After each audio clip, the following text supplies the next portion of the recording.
Yo, what's good YouTube? Today we're talking about Thomas Jefferson, and let me tell you, this man was the definition of problematic fave. Imagine your favorite influencer writing the most beautiful posts about freedom and equality, then getting caught living entirely opposite their captions. That's Jefferson in a nutshell, and trust me, the tea is scalding. Tommy J was born in 1743 in Virginia into a planter family. Dad dies when he's 14, and Jefferson doubles down. He studies Latin, Greek, French, law, architecture, and plays the violin like he's DJing Enlightenment. By 26, he's already designing his own house, Monticello, because apparently standard colonial cottages were beneath him. He sketched floor plans like they were mood boards.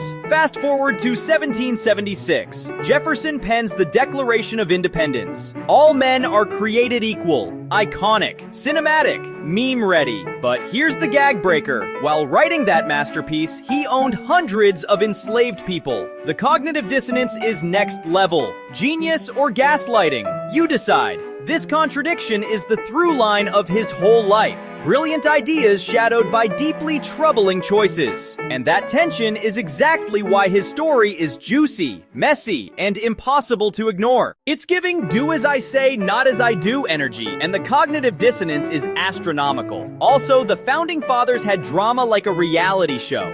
Enter Alexander Hamilton. If politics had a roast battle, these two would headline. Hamilton wanted a strong central government. Jefferson championed states' rights and agrarian virtues. They were the original Twitter beef, but with pamphlets and dueling pistols instead of subtweets. Then there's the Louisiana Purchase in 1803, the most impulsive shopping spree in political history. Napoleon basically goes, want half of North America for $15 million?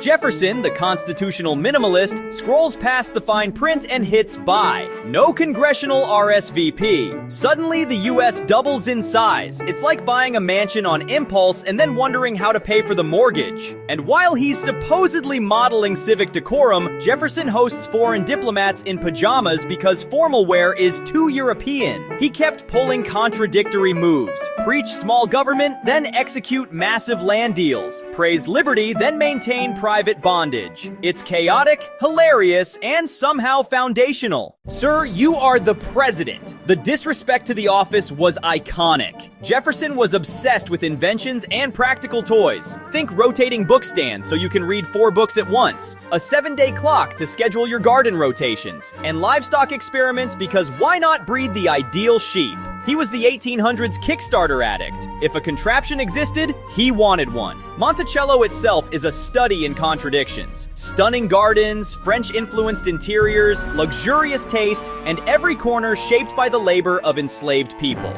Camera lingers on terraces and tool sheds, golden hour light catching both beauty and burden. Then there's Sally Hemings. Jefferson had a long, complex relationship with her, who was enslaved at Monticello and bore several of his children. For decades, historians debated it. DNA evidence eventually supported the connection. That revelation reframed how we read Jefferson's private life against his public rhetoric. He was wildly francophile, obsessed with French wine, architecture, and philosophy, to the point he tried to steer American taste toward Parisian salons. But his love affair with France had costs. The Embargo Act of 1807, meant to punish Britain and France, instead froze American trade and wrecked coastal economies. Picture once busy colonial docks sitting empty, fishermen with nothing to sell, merchants staring at crates that never moved. Jefferson wanted principled neutrality. The result was economic chaos and political backlash. Then there's Lewis and Clark. Jefferson bought a continent he'd never seen and said, go explore. He tasked Meriwether Lewis and William Clark with mapping the unknown, establishing relations with indigenous nations, and scouting routes to the Pacific.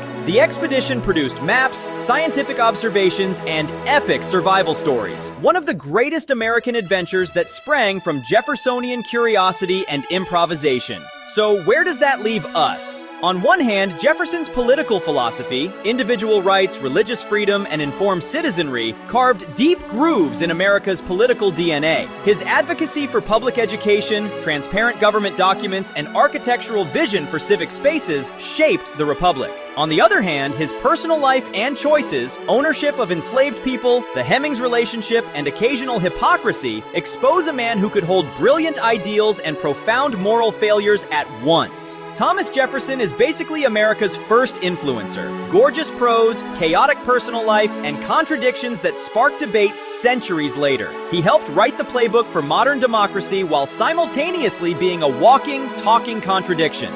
That tension is important. It forces us to reckon with history unsanitized, celebrating ideas that advance liberty while confronting harms those ideas didn't prevent. If you like this chaotic dive into Tommy J, smash that like button, subscribe for more historical tea, and drop a comment. What Jefferson take surprised you most? Thanks for watching, and remember, history is messy, but hilarious when you let it be.